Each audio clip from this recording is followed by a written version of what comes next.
This Shabbat, we're so honored to have been chosen by JTS as a site for JTS Ambassador Shabbat, and specifically to welcome back Micah Simons, who is a second-year rabbinical student at the Jewish Theological Seminary, pursuing the rabbinate on account of his desire to sustain Jewish community and the complexity of its traditions and practices. He currently serves as the Slifka Nadich Fellow at Cornell University Hillel, and prior to beginning his studies at JTS, Micah studied at the conservative yeshiva in Israel, as well as Hadar Summer Beit Midrash. And it's so important, I think, for us at Adath. We have long valued mentorship, welcoming students, and connecting ourselves to the Jewish Theological Seminary. And so it's so special to welcome Micah as our teacher this morning.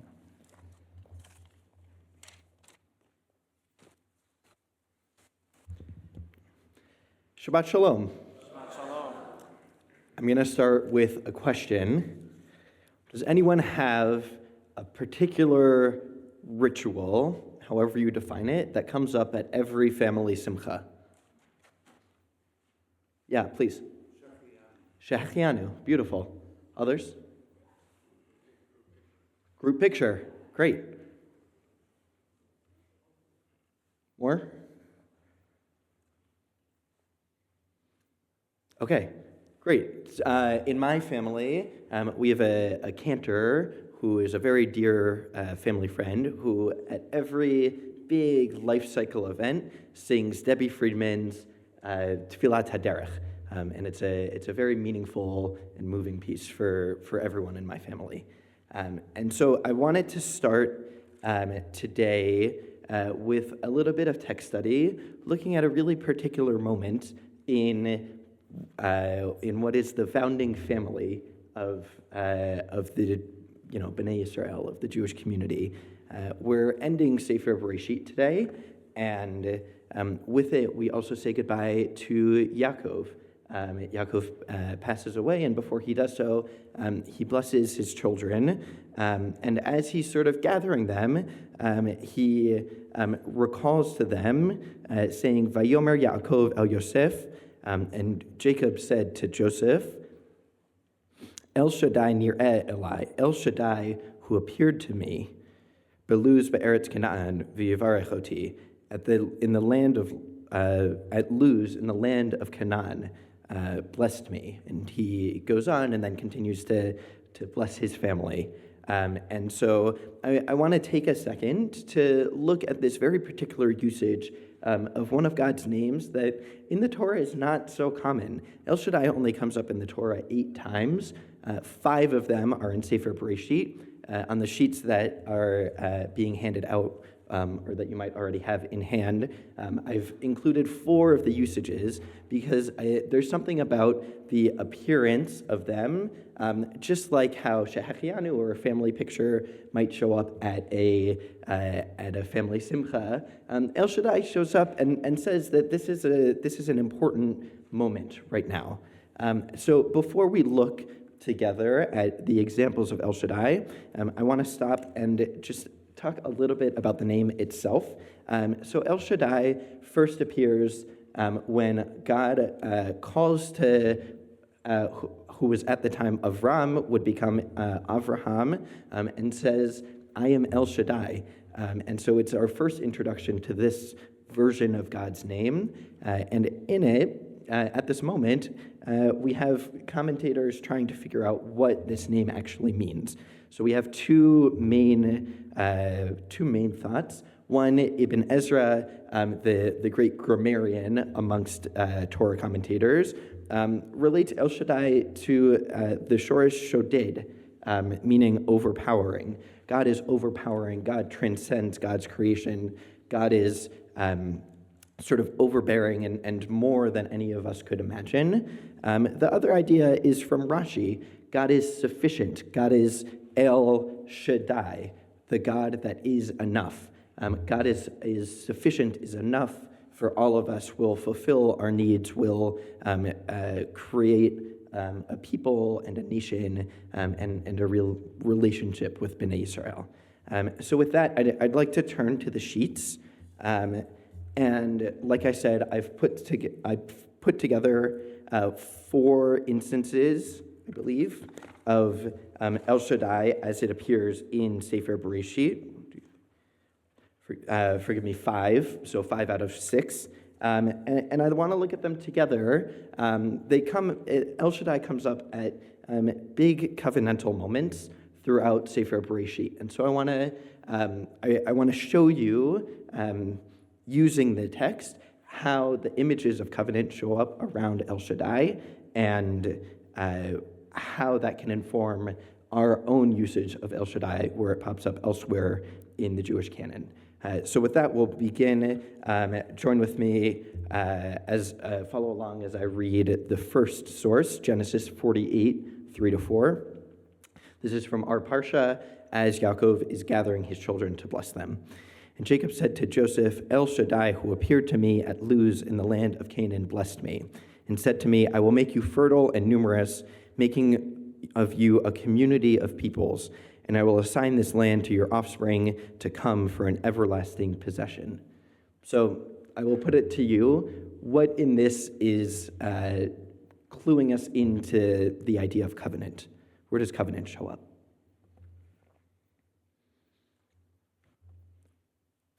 Or sort of any of those everlasting signs between God and Bnei Israel?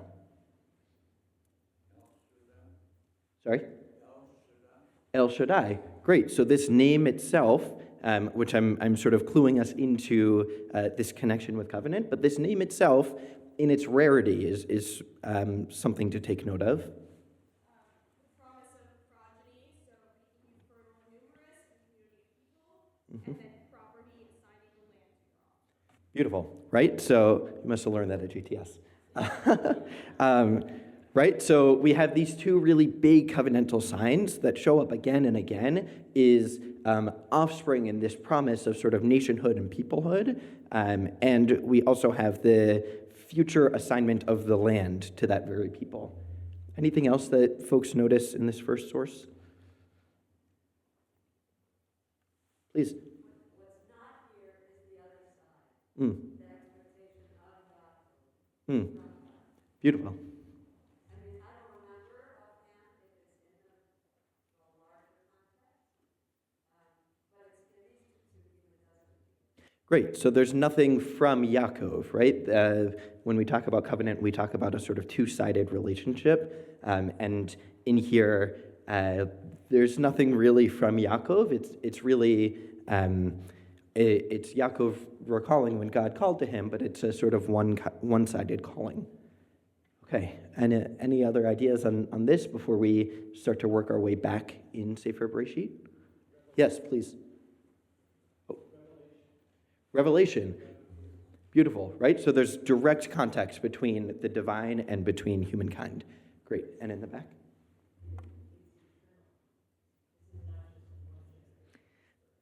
Great. This is eternal. There is no time limit on this. There's no end date. This is how it will be.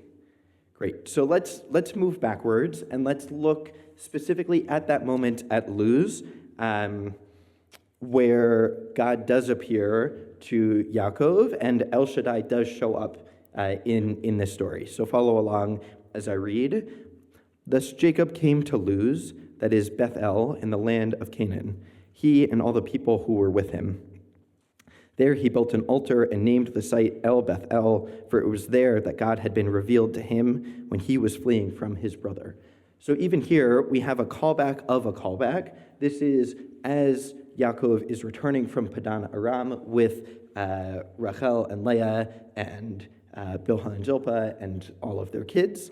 And they stop at this site so that Yaakov Avinu can sort of sit and reminisce about this time that was before. What was that time before? It was the dream with the ladder. And that it was as Yaakov was initially fleeing from Esav's threat after he had stolen the birthright. And so here we have a moment where we are again sort of reminiscing, and again at a fairly pivotal moment in the covenant of Yaakov is finally returning to the land. We'll continue a little bit further in the chapter with the final source on the front side, saying to him, "You whose name is Jacob, you shall be called Jacob no more, but Israel shall be your name." Thus he was named Israel. And God said to him, "I am El Shaddai. Be fertile and increase. A nation, ye an assembly of nations, shall descend from you. Kings shall issue from your loins." So what in this piece, again, this is Yaakov on the way back from Padan Aram, just before he's going to encounter Esav again. What in here is sort of screaming covenant? Name change, right? So we get the name Yisrael, which is how, to this very day, we identify as a people, not just the country, but B'nai Yisrael, or, Kehila Yisrael. Great.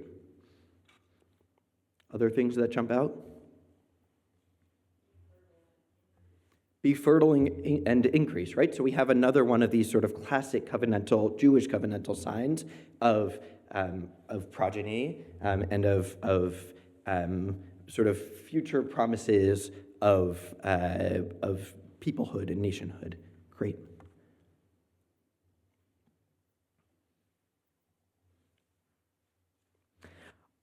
I'll add that this is setting matters, right? So as Yaakov is returning to the land from Padan Aram, he was fleeing before, now he's back. And so the land is not necessarily explicitly in this passage, and yet we know that it's happening in the land, and it's happening upon the return to the land. And so that's sort of the other piece of the major covenantal symbology. Okay, so Genesis 35, we have El Shaddai showing up again. We have child rearing. We have the name Yisrael and the name change and what that will entail for the entire rest of the history of our people up until today. And we also have the land. We have the return to the land. Okay, so let's now. Sorry. Beautiful, right? Promise of kings, right? So it's not just the land, but it's some sort of sovereignty, it's some sort of rulership and control of the land. And also the honor that comes with kingship, the respect.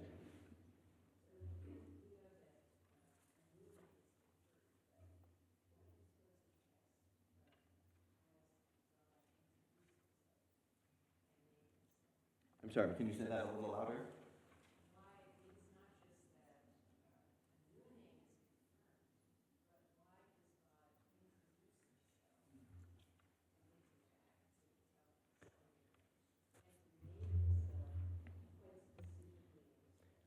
Fantastic, right? So why is God introducing God's self?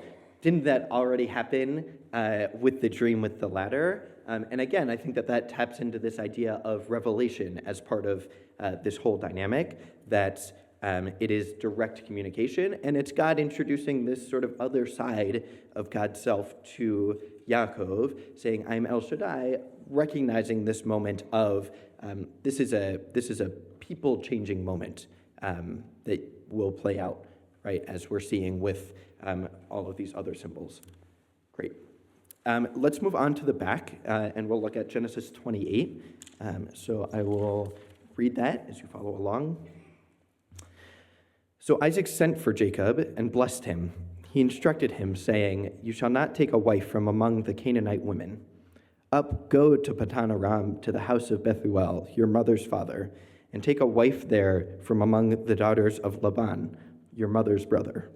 May El Shaddai bless you, make you fertile and numerous, so that you become an assembly of peoples.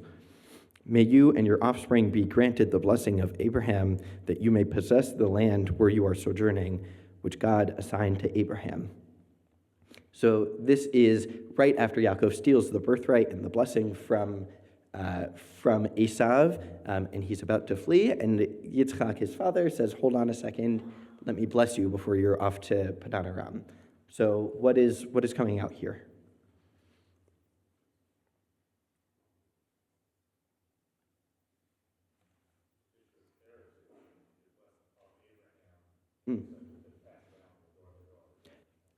Great heritage, right? So this idea of peoplehood, of nationhood, doesn't just go forward, it also works backwards, right back to, as we now see it, Abraham, Yitzchak, and Yaakov, Sarah, Rachel, Rivka, and Leah, Sarah, Rivka, Rachel, and Leah, sorry. And even in that moment, we can go back one generation and look at Abraham. Great. Any other things that jump out here?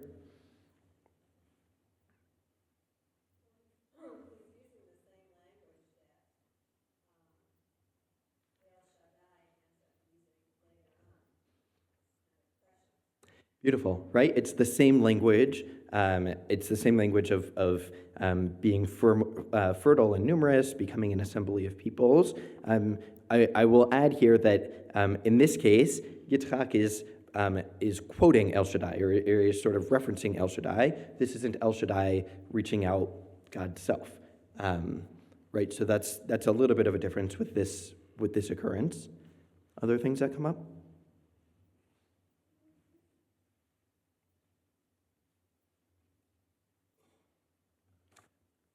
Okay, right, this is a passage that is all about that sort of child-rearing aspect of covenant, where this is the sort of third generation now, Yitzchak passing on the responsibility of being a patriarch to Yaakov. Yaakov needs a life partner, needs a way to generate family in order to fulfill these promises of children that can eventually grow into nation and have the land. So we'll move further back in Vayechi to the very first appearance of El Shaddai. When Abram was 99 years old, Hashem appeared to Abram and said to him, "I am El Shaddai, walk in my ways and be blameless. I will establish my covenant between me and you, and I will make you exceedingly numerous." So what sticks out here that's either different or continuous with what we've seen? There's clearly a differentiation between Hashem and Elohim, like the names for God that are more common, Mm-hmm. El Shaddai, and you see that in the source of God also, right? Like Isaac is saying, "May El Shaddai, specifically this name of God, bless you," and here we see that the verse uses both the name Hashem and El Shaddai, which is significant. So I think there's clearly something about El Shaddai that insinuates God in a different manifest, or God that promises something specific. Great, right? So El Shaddai here is showing up in a sort of unique context of being directly juxtaposed with Hashem, with God's holiest name. And even in the source above, if we look at the very end, we see in the Hebrew, Asher Natan Elohim LaAvraham, right? So even there, we're having a different one of God's names, and yet El Shaddai is sort of the thread that is being pulled through all of these. Yes? El was the prominent Canaanite god, and there are a number of names that El assumes, like El Slavos, translated the Lord of Hosts, really means God of armies. Mm-hmm. El Shaddai, Shad, is a breast. Mm-hmm. This is the nurturing God. Mm. In almost every one of these books, there's something related to fertility Mm. and nurturing. Mm. So this is the feminine side. Beautiful, really beautiful, right? So if we play this sort of linguistic game with what's happening with El Shaddai, playing a little bit into Rashi's read of El Shaddai, the God that is enough, or reading it as Shaddai related to Shaddayim, to breasts of nature, nurturing, we have this sense of this is not the God that is going to war or destroying enemies. This is the God that is nurturing and building a family, right? And building this particular family that will become the nation that can convene with the divine. Yes? Here specifically the word covenant or brit is used, Mm. which is not used in the other passages, in addition to the promise of Yeah, great, right? So right at the beginning, we have very explicitly El Shaddai is connected to Brit, is connected to covenant. And so we do have the symbology of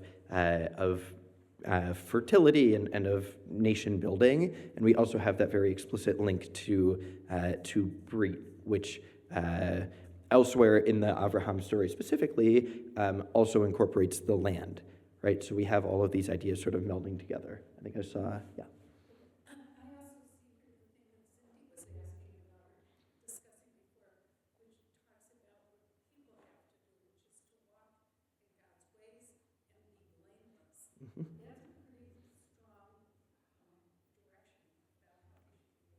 Great, right? So there's also a moral imperative here of we should not just become a great nation and possess the land, but we should also be sort of a perfect or maybe a sort of simple nation, one who is morally upright and just and is literally doing God's work on this earth. There's one more. Was your hand up? Oh, okay. Great. So yeah, please. So I was going to say that kind of juxtaposes with Rashi's understanding of El Shaddai as God is enough, but the Israelites have to do a little bit more. We got to get our act together even as God. Right. So God is enough, and then it comes on to us to sort of elevate ourselves to be worthy covenantal partners. Really, that's sort of right in step with what someone had mentioned earlier of, where's Yaakov's responsibility in all of this. Great, so now I want to jump back to our Parsha, to after Yaakov's reminiscing of El Shaddai appearing at Luz. And I want to plug actually into Yaakov's blessing specifically for Yosef, right? So his favorite child, and how does he incorporate El Shaddai here in a way that is sort of continuing this theme. So Genesis 49, the God of your father's house who helps you, and Shaddai who blesses you, with blessings of heaven above, blessings of the deep that couches below, blessings of the breast and womb. So right there we have fertility imagery, really very explicit. I'm going to suggest here, and when I get into my formal words, as soon as we wrap up this text study, I want to suggest that this is a further broadening of covenant, right? We've started with Avraham as an individual who's given the charge to be perfect and blameless and walk with God. Yitzchak blesses Yaakov with the name of El Shaddai.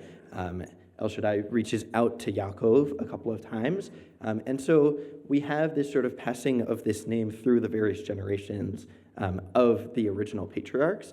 But we also now have this really expansive language, right? This sort of general fertility language that actually comes to encapsulate all of humanity. There is nothing particular about Yosef's blessing, at least this section of it, that is particular to Yosef being Bnei Yisrael, the son of Jacob, sort of heir to this covenant. We have quickly moved from Yaakov's reminiscence of El Shaddai at Luz to a really broad, expansive, universalist application of El Shaddai as we are moving beyond the particular of this one family into the broader story of Bnei Yisrael as a nation, which we'll see very quickly in Parashat Shemot and then throughout the rest of the Torah. So with that, I'll move on to some formal remarks. I want to thank you all for all of the contributions. I really love getting to just look really closely at a text with a large group of people because everyone comes at it with different eyes.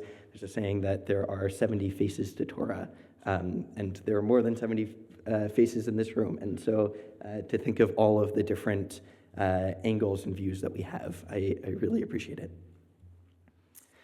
As I hope to have demonstrated by looking at these texts together, there's a strong correlation between the usage of El Shaddai and signs of covenant. When each of our patriarchs engaged with this name, they did so in the context of their own significant moment in the history of our covenant. These moments often circled around nationhood and the land, but also include other covenantal symbols like circumcision in the Avraham story and name changes with Yaakov to Yisrael. While El Shaddai appears only 8 times in our Torah, we actually pass by it constantly. The shin on every mezuzah affixed to the doorposts of our houses and synagogues is the very shin of Shaddai. Thus, this particular name of God, connected to the covenant throughout Sefer Bereshit, has bearing on all aspects of Jewish life from today, going back to Avraham and Sarah. Rav Avraham Yitzchak HaKohen Kook, the first Ashkenazi chief rabbi of British Mandatory Palestine, draws on an idea spelled out in Masechet Ta'anit in the Talmud, that Yaakov did not die because his descendants live today. Jacob, our father, did not die, for he is compared to his seed. Just as his seed are alive, so is he alive. And the converse is to be inferred. His seed are compared to him, just as he is entirely alive, so his seed are entirely alive. Jacob's physical death marks a critical time in the covenant between his descendants and the divine. After Jacob, it will be generations until God once again convenes with man, this time in the form of Moshe. In fact, the only other time in the Torah that God refers to God's self as El Shaddai is with Moshe at the burning bush, used plainly as a reminder of the covenant still in effect since the days of Avraham, Yitzchak, and Yaakov. Rav Kook conceived of immortality, not of the physical Herculean kind, but of the covenantal kind. It is the kind that achieves immortality through the act of perseverance. Jacob is alive because we are alive. And so as we end Sefer Bereshit and anticipate a new, much larger covenant, that of Sinai, Yaakov himself is reminding us of the traces of interpersonal covenant. Each of our patriarchs had an interaction with God, their own fate and that of their descendants on the line. And each used or heard this name as a marker of that moment. El Shaddai, the God that is enough, the God that overpowers all, is the same God that will take but one singular family and protect it and nurture it and grow it into a nation that has achieved immortality. I mentioned before how this immortality manifests on our doorposts, guiding our goings and our comings. In fact, we actually call upon it every time we daven, saying in Aleinu, L'takein olam b'malchut Shaddai, to perfect the universe through the sovereignty of Shaddai. In his recently published magnum opus, The Triumph of Life, Rabbi Yitzhak Greenberg writes, this reshaping alters any and every action to make it covenantal. Indeed, according to Jewish tradition, the covenantal standard should be applied to every action in life. Every biological action, every interpersonal action, every work behavior, every creative activity is assessed and imbued with purpose. Every life component is maximized, and every death or life reduction component minimized toward tikkun olam. When Yaakov recounts the appearance of El Shaddai at Bethel, we, about to dive into the national story that begins in Shemot, are reminded of small-scale covenant, the covenant between God and individual. When we pass through doorways of Jewish spaces, we pass under a mezuzah emblazoned with the shin of Shaddai. Protecting our most sacred text, the Shema. This is the covenant of God with our Jewish people.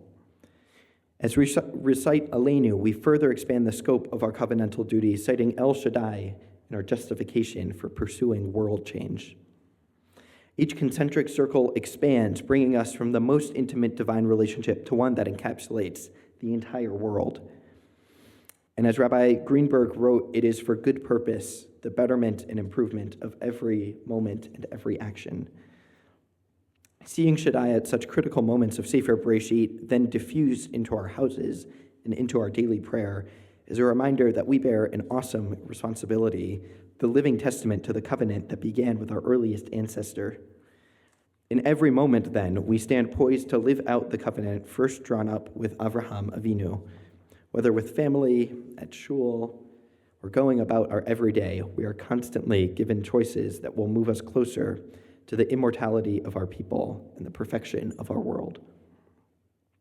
As we move into Sefer Shemot, our focus shifts from the actions of individuals to the movements of a nation. It is easy to lose sight of individual agency amidst those grand changes. So too in our world of big political movements and massive companies that dominate our headspace. To reclaim our agency is to stop at each turn and ask, with our ancestral covenant in mind, is this for the betterment of our world? Shabbat Shalom.